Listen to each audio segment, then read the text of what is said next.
তোমরা তো জানো না কখন তোমরা মরবা।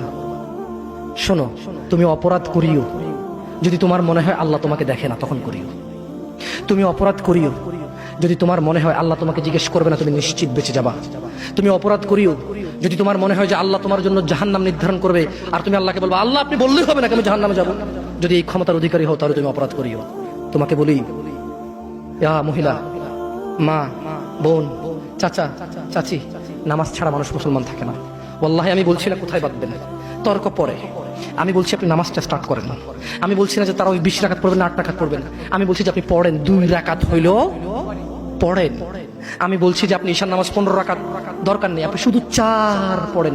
আমি কি বলছি সুন্নত বাদ দিতে? আমি বলছি যে তুমি পড়ছো না, শোনো, ভয় পেও না, ঈশার নামাজ 15 রাকাত তোমার উপরে ফরজ নয়। আমি তোমাকে না করছি না 15 রাকাত পড়তে। আমি বলছি যে তুমি নামাজই পড়ো না, 4 পড়ো। এই 4 রাকাত ঈশা না পড়লে তুমি মুসলিম নও। 3 রাকাত মাগরিব না পড়লে তুমি মুসলিম নও।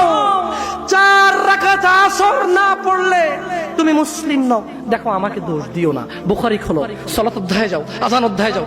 আল্লাহর নবী বলেছে তারা ওরা কাফির, ওরা মুশরিক, ওদের আর আমি মুহাম্মদুর রাসূলুল্লাহ সাল্লাল্লাহু আলাইহি ওয়াসাল্লামের উম্মতের মধ্যে পার্থক্য হচ্ছে নামাজ।